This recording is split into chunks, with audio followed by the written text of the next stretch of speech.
Catch a falling star and put it in your pocket, never let it fade away.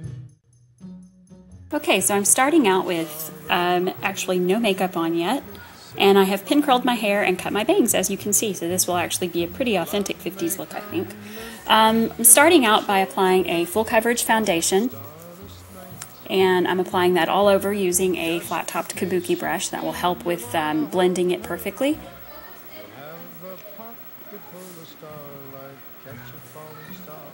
And now I'm following up with a cream to powder foundation on my lids instead of a primer. This is what I'm using. This is just going to even out the tone on my eyelids, and it's going to make it a little bit more even.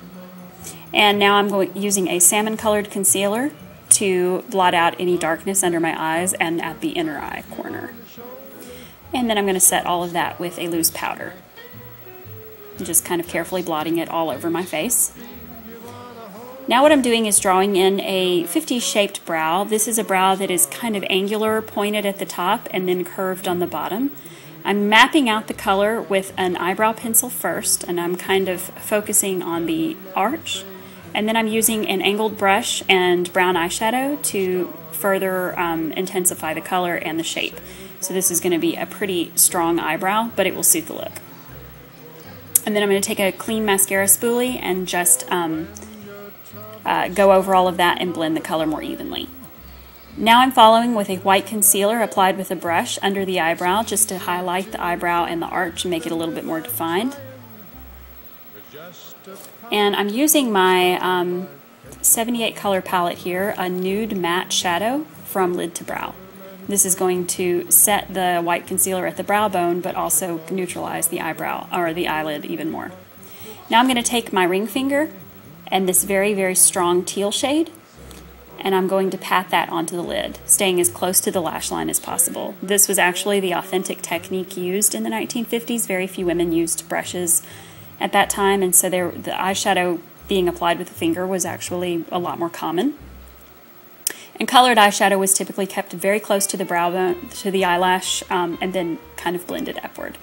And I'm using a slightly paler shadow at the top of that color to help blend it into the nude shadow that we have all over our whole lid.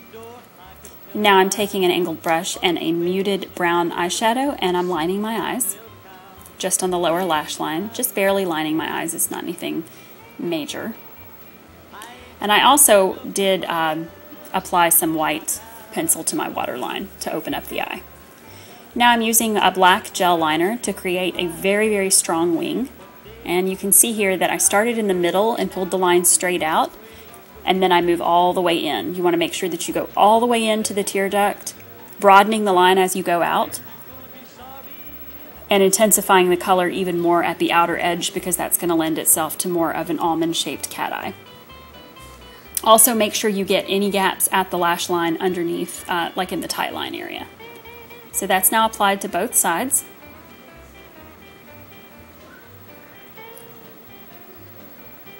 Now I'm going to follow with mascara.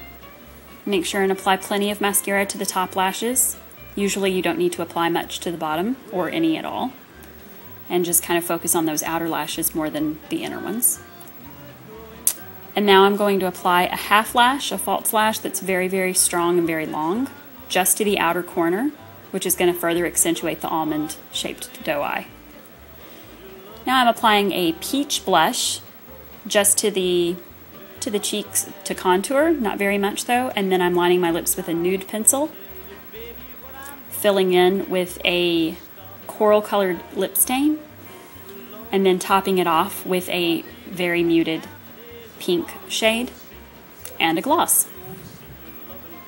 So this is kind of a paler 50s lip. Red lips were also very popular, so you can do red lips if you'd like.